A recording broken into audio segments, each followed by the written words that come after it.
Para fechar com chave de ouro o conjunto de atividades do dia de hoje, nossa vigília de direito administrativo, eu queria convidar a Patrícia Sampaio e passar a presidência para a Patrícia Tassara, que é minha colega aqui de PGM, procuradora-chefe da Procuradoria de Serviços Públicos, também uma entusiasta da causa pública, do interesse público, uma pessoa dedicada, sempre tentando pensar o direito público de maneira diferente, portanto, fazia todo sentido juntar as duas Patrícias nesse momento. Bom, boa tarde. Agradeço a Vanice o convite e vou apresentar aqui a professora Patrícia Sampaio, esperando que ela tenha o máximo de tempo possível para nos brindar com seu conhecimento. Parabenizo a Vanice pelo estilo do evento. Realmente é uma honra estar num evento para mulheres, assim, é muito interessante. Acho que a nossa juventude precisa participar disso e ver essa nossa trajetória através da carreira profissional, que vai inspirar muita gente, né? A professora Patrícia Sampaio é professora da graduação da FGV Direito Rio, do programa de pós-graduação Stricto Sensu em Direito da Regulação. Doutora e mestre pela Universidade de São Paulo e bacharel pela PUC Rio e advogada. Então, passo a palavra a ela.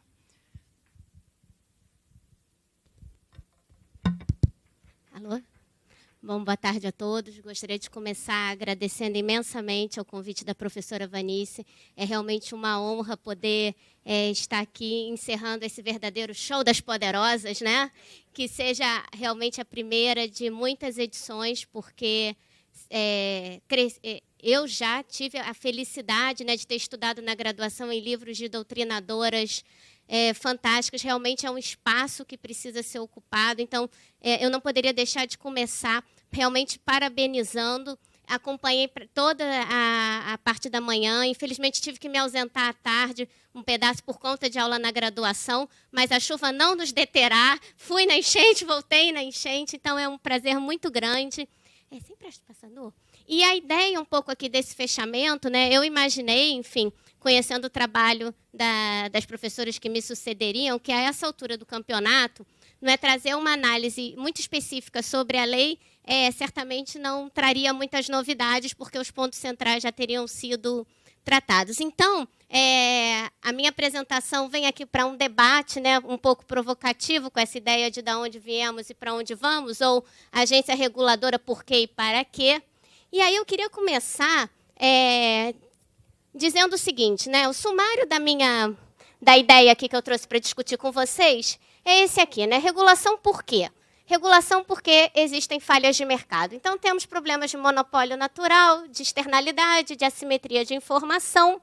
Então, para isso é preciso regulação. Precisa de regulação de acesso, não é todo mercado que pode ser aberto à livre concorrência.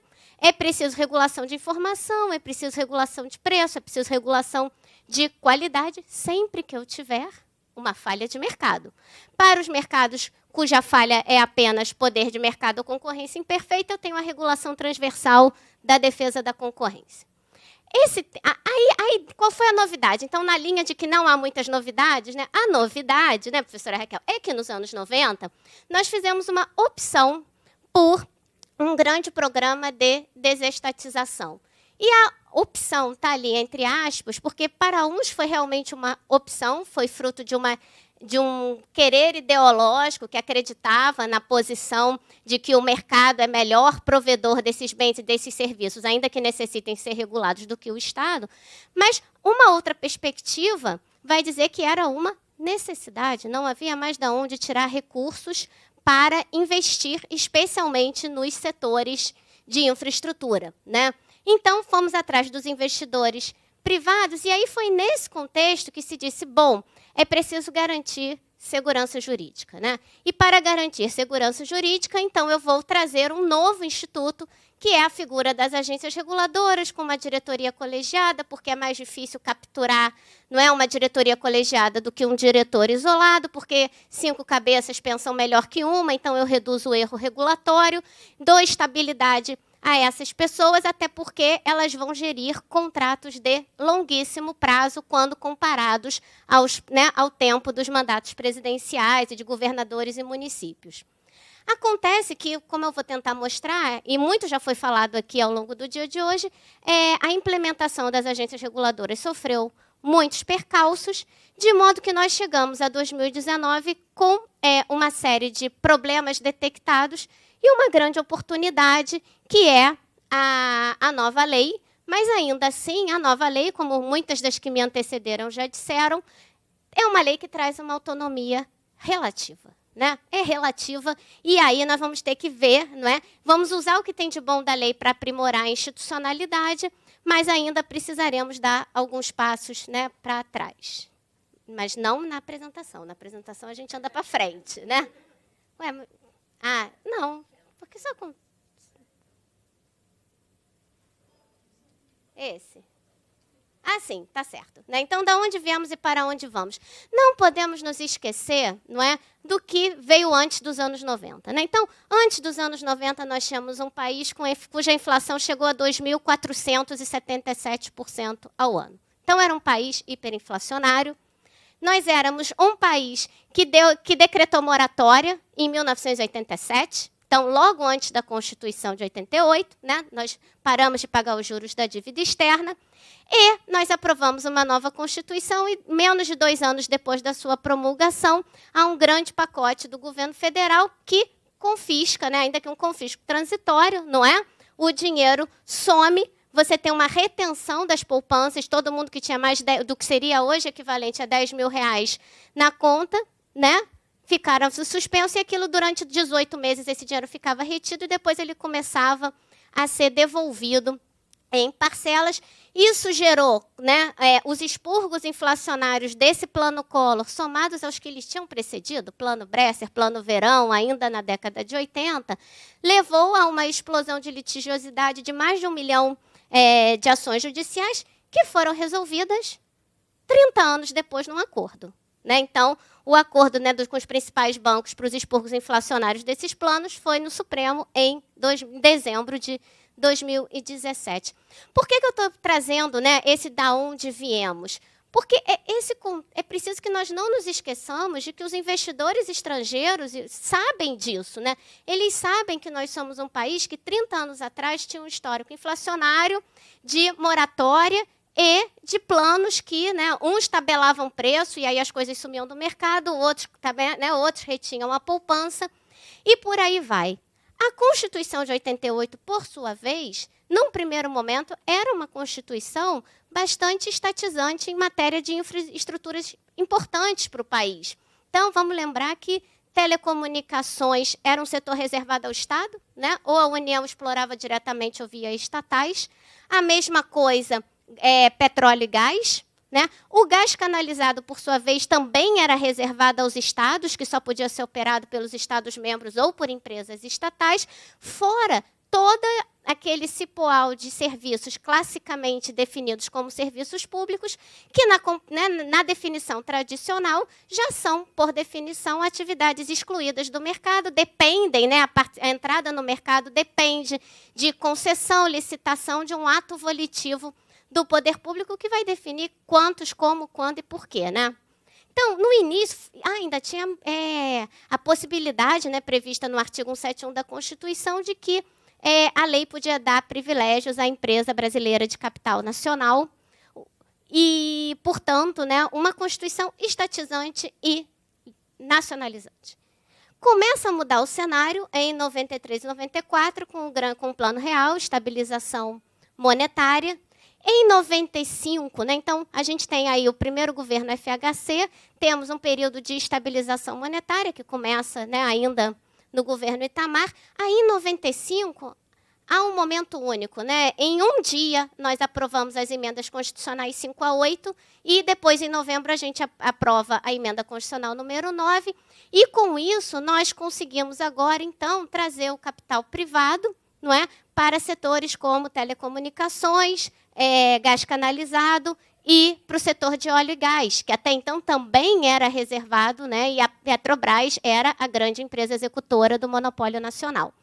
Revogamos o artigo 171, né, numa linha de, pelo menos, não vamos deixar na Constituição a possibilidade do legislador, assim, tão claramente diferenciar investidores brasileiros em razão da origem do capital. E, na sequência, então, isso tudo é 95. E, na sequência, ali por 96, 97, a gente começa um grande plano de reforma do Estado. Havia o Ministério, né, da Administração e Reforma do Estado, do ministro Bresser Pereira. E essa reforma do Estado, no bojo dela, vai surgir a figura da agência reguladora como um instrumento, né, como um... Para frente, isso. Como nada mais do que um instituto de governança mais adequado a este novo momento. Então, qual era a ideia, né? Quer dizer, a agência reguladora, a ideia era, vamos trazer maior segurança jurídica. Eu preciso de alguém que seja equidistante, que seja capaz de receber os anseios, mas dar uma resposta justa, porque está equidistante tanto do poder concedente, ou seja, da administração direta, quanto do prestador privado, mas ainda com muitos prestadores estatais, em uns setores mais do que outros, mas setores como eletricidade, como petróleo e gás, e administrações portuárias ainda com prestadores estatais com um peso muito grande, e o usuário. Então, a figura da agência reguladora, essa ideia de mandato, etc., vem porque uma parte importante da doutrina faz uma distinção entre políticas de Estado e políticas de governo e diz, eu preciso de uma instituição que seja capaz, que seja resiliente e que faça valer um contrato por um período muito mais longo do que o ciclo eleitoral. Bom, o que os anos 90 nos delegaram? Um dos maiores programas de desestatização da história, não é? 85 bilhões de dólares entre recursos, não é? Entre receitas geradas ao caixa e dívida transferida no âmbito do processo. Então, até março de 99, 85 bi de dólar não é pouca coisa. Isso para dizer o seguinte, fizemos ainda com as agências sendo criadas, né? A primeira agência formalmente criada por uma lei de dezembro de 96 e vai ser implementada em 97, que é a ANEEL. Né? Bom, mas houve percalços, né? Então, essa ideia de que nós teríamos um agente, né, administrativo autônomo, independente, igualmente receptor e limitador dos interesses do mercado, do poder concedente em prol do usuário, ele enfrentou uma série de percalços que já foram muito falados ao longo do dia de hoje. Né? A mesa anterior falava do problema dos interinos. Então, primeira forma de minar a autonomia, os mandatos foram se encerrando ao longo da década de 2000 e não se nomeavam novos diretores. Consequência, em alguns momentos, as agências ficaram sem quórum, depois criaram, por decreto do Executivo, a ideia do interino. Então, não vem alguém ali, mas que não tem mandato, não tem estabilidade, até que, sei quando, o presidente quiser, né, indicar alguém para ser sabatinado no Senado. Depois nós tivemos um histórico triste de politização partidária das nomeações, a agência que é de A, a agência que é de B, aí eu quero a diretoria disso, o outro partido quer a diretoria daquilo, num presidencialismo de coalizão com mais de 30 partidos políticos. A barganha é algo de extrema complexidade, né? Depois, nós não tínhamos regras claras para a situação de contingenciamento orçamentário. Então, a questão não é o contingenciamento, todos serão contingenciados, até os poderes da República em momentos de escassez. A questão é a não previsibilidade e a possibilidade, por ausência de normatividade, de você ter contingenciamentos seletivos. Depois, dificuldades na implantação plena dos princípios de boa governança, só para não me deter aqui, mas nós temos, né, desde agências que, do início, eram extremamente transparentes, consultas e audiências públicas para tudo, todos os documentos no site, até agências que, até bastante recentemente, faziam sessões reservadas a portas fechadas, sem que o tema estivesse, né, classificado como sigiloso, segundo as leis de acesso à informação. E ainda, essas agências sofreram, algumas mais do que outras, porque ainda por cima, elas regulavam o próprio Estado. Então, elas são vinculadas ao poder concedente e muitas delas regulam empresas estatais. Ademais disso tudo, né, houve um momento muito relevante na década passada, que foi o que ficou conhecido parecer 51 de 2006, que foi um parecer normativo da Advocacia Geral da União, que sustentou uma redução muito significativa na efetiva esfera de autonomia decisória das agências reguladoras, ao dizer, né, no seu inciso 1, que o presidente da República pode avocar e decidir qualquer assunto na esfera federal e que estão sujeitas à revisão ministerial de ofício, então, ainda que ninguém provoque, né? E, inclusive, pela apresentação de recurso hierárquico impróprio, decisões das agências reguladoras referentes às suas esferas administrativas, ou que ultrapasse os limites de competência material definidas em lei ou regulamento, ou ainda que viole as políticas públicas definidas para o setor regulado pela administração direta. Na sequência, né, definiu que, havendo disputa entre ministérios e agências, o tema tinha que ser submetido à AGU e que a decisão da AGU vincula, as orientações normativas da AGU vinculariam, então, as agências reguladoras. Nesse momento, né, quem acompanhava esse tema das agências reguladoras viu uma resistência muito grande, quase que uma tentativa de sobrevivência das agências reguladoras, porque quando esse parecer foi publicado, ele teve duas consequências muito interessantes. Do ponto de vista prático, ele não surtiu maiores efeitos, porque era uma discussão sobre competência da ANTAC versus Ministério do Transportes, e, no mérito, o parecer normativo disse que, naquele caso, a ANTAC estava certa, ela tinha atuado dentro das competências e que, então, a decisão dela não merecia reforma no caso concreto. Mas, para dizer isto, disse em abstrato tudo isso que eu li para os senhores, e aí muitas pessoas leram o seguinte. Primeiro, agora cabe recurso hierárquico impróprio, então, das decisões das agências aos ministérios, e, sinceramente, se for para admitir recurso hierárquico impróprio, em nome da chamada tutela administrativa, é melhor não ter agência reguladora, porque não adianta você dar mandato para as pessoas decidirem com isenção e depois dizer que qualquer coisa que seja decidida poderá ser alvo de revisão na administração direta. E aqui, vejam como era, né, cheio de conceitos jurídicos indeterminados, né? Aquilo que viola a política pública definida para o setor pela administração direta. Mas, bom, é política de Estado ou é política de governo? Esses contratos foram feitos com base em lei para terem resiliência por décadas, ou, né, nós estamos sujeitos, e nada mais são do que autarquias comuns, seguindo o roteiro político decisório, o que, parênteses, é absolutamente legítimo, né? É para isso que tem eleição direta. Só que nós fizemos uma opção, pelas razões que eu tentei mostrar aos senhores ainda atrás, para que alguns setores da economia e algumas atividades tivessem a sua regulação, o seu poder de polícia numa autarquia em regime especial, porque entendemos, por lei, que elas não poderiam estar subordinadas àquelas políticas de Estado e àqueles contratos de longo prazo aos ciclos político-partidários eleitorais das eleições majoritárias. E a segunda coisa é que essa ideia de que os pareceres normativos da AGU vinculariam a atuação das agências reguladoras seria uma outra forma que, se tivesse sido diuturnamente usado, poderia ter acabado com toda e qualquer autonomia. Porque, como a AGU é órgão, né, auxiliar do presidente da República, do órgão máximo da administração direta, via parecer normativo vinculante, se poderia botar por terra toda a atividade fim das agências reguladoras.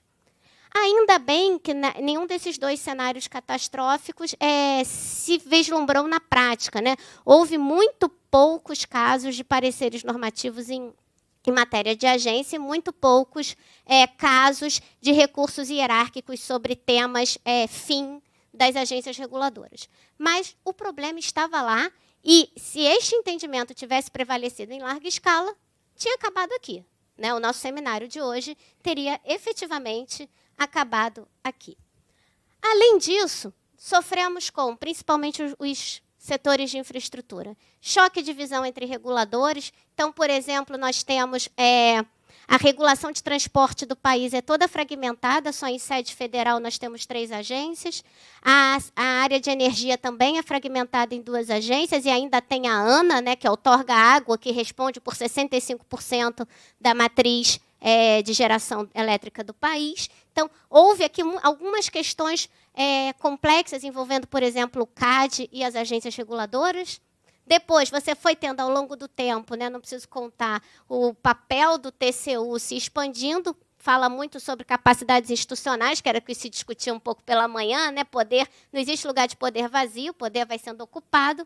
Situações de populismo tarifário, não precisamos falar assim de casos concretos aqui do nosso estado e da nossa cidade, mas é lugar comum de quem trabalha na área de que sempre aparece uma boa ideia para o legislativo dar um monte de isenção tarifária no dia seguinte, né, em que o contrato de concessão é assinado, sofremos com isso.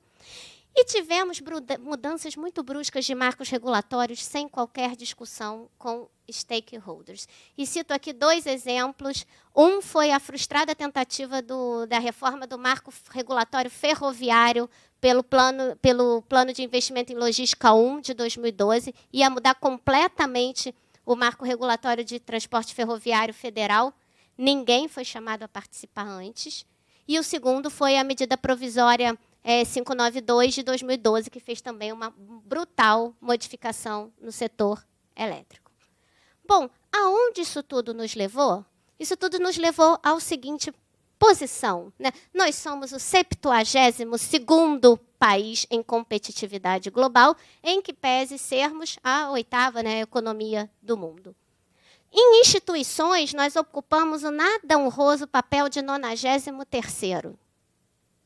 Depois, em infraestrutura, nós ocupamos o nada honrosa posição de 81ª, o que significa que, né, para não falar da macroeconomia, que está aqui nos pondo em 122, vamos falar aqui do nosso, né, da nossa área, porque infraestrutura e instituições, e nós tivemos aqui um painel sobre governança, puxam o nosso indicador para baixo. Está pior do que a nossa nota final. É claro que essa história toda tem um papel explicativo importante. Superposição de competências, fragmentação institucional, tentativas de intervenção sobre a autonomia das agências ao longo do tempo, mudanças de marco regulatório sem prévia discussão com os setores envolvidos. A pergunta que fica é, bom, vamos para onde, né? Isso tudo a gente foi até aqui. Algumas boas notícias, né? Então, em tempos de notícias tão ruins, algumas boas, né? Eu vejo aqui, nessa nossa última década, alguns pilares muito importantes de uma mudança para uma governança melhor. Lei de acesso à informação, funciona, né? Tem que ter um pouco de paciência, mas funciona. Defesa da concorrência. A nossa nova lei mudou completamente a parte de análise de fusões e aquisições do país e nos botou em linha com as melhores práticas internacionais. Lei de combate à corrupção, né? Nós não tínhamos, até 2013, uma lei que responsabilizasse objetivamente as pessoas jurídicas que, de alguma forma, se beneficiam de atos contrários à administração pública. Mais recentemente, a arbitragem. E agora, então, a lei das agências reguladoras. Então, tem aqui um marco, porque para quem trabalha no direito administrativo, mostra que fizemos coisas boas, né? Tivemos avanços institucionais importantes. Então, para cá, para frente. Com relação à lei das agências, não é? Os pontos principais já foram tratados, então eu não vou aqui me deter, mas só lembrar, né? Dificulta a nomeação dos diretores não adequados ao exercício do cargo, se é que vocês me entendem, né? O não adequado. Impede recondução, isso é importantíssimo, né? A teoria toda da regulação fala sobre isso, quer dizer, se o agente regulador, se o diretor da agência está preocupado, como geralmente está, com a sua recondução, com se manter no poder, se isso é um pouco da natureza humana, ele tenderia a ser menos independente em julgar contra o poder concedente. Então, mandatos mais longos, mas vedar a recondução é fundamental.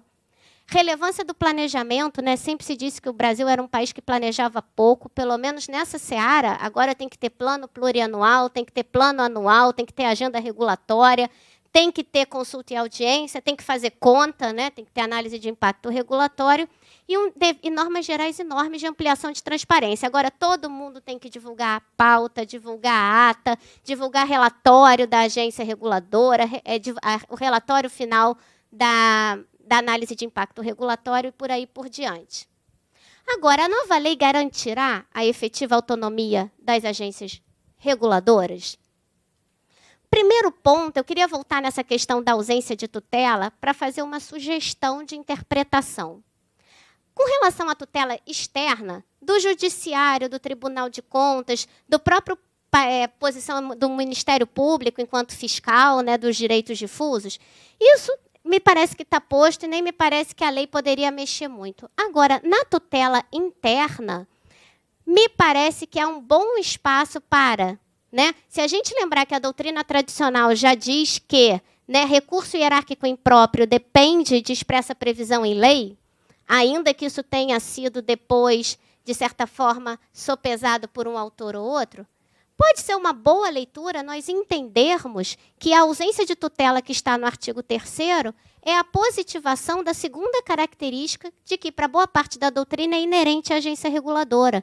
Não adianta ter diretoria colegiada, não adianta ter mandato, se o que quer que for decidido puder ser objeto de recurso hierárquico impróprio ao Ministério, né, à administração direta ao qual aquela agência reguladora se vincula. Então, fica aqui uma dúvida, não estou dizendo que é isso, mas estou dizendo que me parece que é uma leitura meritória a favor da autonomia das agências reguladoras, entender que essa ausência de tutela, leia-se ausência de controle, de possibilidade de revisão no âmbito do Poder Executivo daquilo que for decidido pela diretoria colegiada das agências, mantendo-se, logicamente, né, o acesso ao judiciário, como, aliás, já acontece desde 1994 na legislação de defesa da concorrência. A lei do CAD está repetido agora na lei de 2011, mas desde 94 diz que as decisões do CAD não comportam revisão no âmbito do Poder Executivo.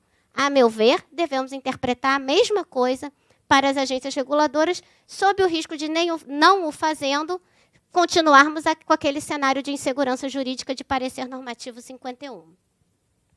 A questão da autonomia administrativa, acho que podemos até passar, né? Mas, assim, já foi um avanço, tá? Porque lembra que a solução anterior era pedir para a pasta, para o Ministério da Pasta, que depois ia pedir para o Ministério do Planejamento. Então, quando você pega alguém que já não é muito, que não acompanhou muito o dia a dia dessas cinzâneas do passado, a pessoa não entende por que conceder diária e passagem merece estar numa lei federal. Assim, já mais de uma pessoa me interpelou isso. Isso é um assunto muito comezinho para estar no Estatuto das Agências Reguladoras Federais.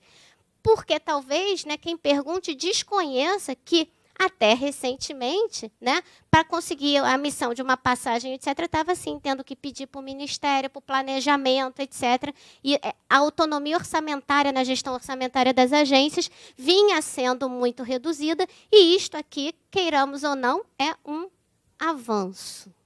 Queiramos ou não. Mas é lógico que é uma autonomia administrativa com ponto de interrogação ainda bastante relativa. Por quê? Porque, como, né, já falaram que as que me antecederam, não conseguimos fugir do fato de que a gente escreve e depois finge que cumpre, né, o que está na lei. Né? A lei diz, o decreto-lei, olha que invenção, professora Raquel, é o decreto-lei 200, né? A dizer para nós que a autarquia tem fonte de receita próprios, né? E que tem, portanto, né, uma autonomia com relação, você pressuporia, né, uma autonomia financeira. Mas não tem não, né? Porque autarquia, seja especial, seja não especial, pelo menos em âmbito federal, desde 2004, né, por conta do quê? De que o direito administrativo não costuma conversar com o direito das finanças públicas, né? O tal princípio da unicidade do orçamento fez com que se interpretasse que tudo que se recolhe na administração tem que ir para a conta única do Tesouro Nacional. Então, você tem agências reguladoras que poderiam ser superavitárias, que, inclusive, poderiam estar reduzindo o valor das taxas que cobram aos seus regulados, porque lembremos que taxa é tributo vinculado, né? Então, Tem destinação específica? Mas não tem não. Porque é tudo recolhido para a conta única do Tesouro Nacional e depois, né, volta na forma da lei orçamentária. Então, não tem autonomia financeira. Né? Conclusão. Né? Então, em conclusão, o nosso país apresenta histórico recente, e aí quando eu falo recente, eu estou falando desse histórico dos últimos 30 anos, de insegurança jurídica. Né? Insegurança jurídica. Mas ela não é só jurídica, não, porque às vezes botam muita culpa na gente, e nós, né, juristas, temos uma culpa relativa. Por quê? Porque é um país de insegurança econômica também. Vocês viram, número 122 em instabilidade macroeconômica. Né? País que há 30 anos atrás tinha plano atrás de plano, tem maxi desvalorização de moeda, já fez, ainda bem que num passado remoto, moratória. Muda-se, né, muito, aumenta-se o endividamento interno, quer dizer, antigamente o problema era a dívida externa, a gente resolve a dívida externa e cria uma dívida interna. Então, há uma insegurança econômica e há uma insegurança das regras do jogo. Aqui eu estou falando não só instituições, né, corporações, entidades, mas também, né, a clareza das regras do jogo. Regras do jogo que mudam.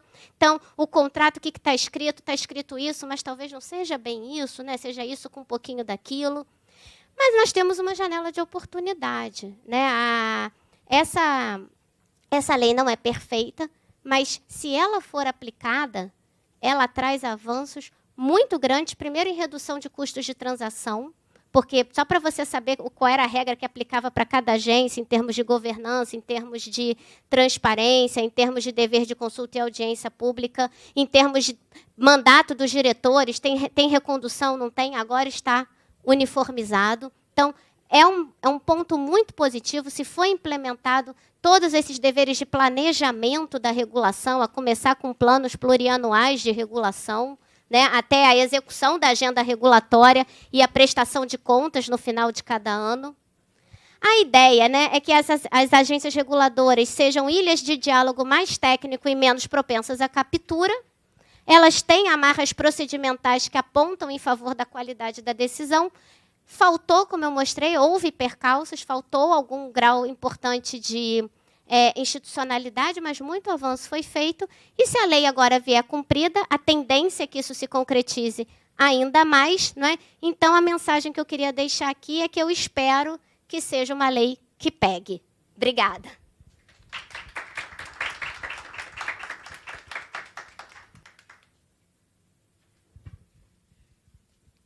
Bom, se alguém quiser... Acho que ainda temos tempo, né? Se alguém quiser fazer alguma pergunta e ficar aí a oportunidade. Se não tendo ninguém, eu agradeço a professora, agradeço a presença de todos, apesar da dificuldade da chuva. E parabenizo a Vanice aqui pelo evento, que realmente deve ter mais edições, e espero que essa parte toda, né, gravada seja divulgada, que hoje o pessoal está todo online mesmo, está todo mundo tendo uma vida muito virtual, né? Então, vamos também tentar aproveitar isso e espalhar esse conhecimento que é tão importante. Obrigada e boa tarde para todos.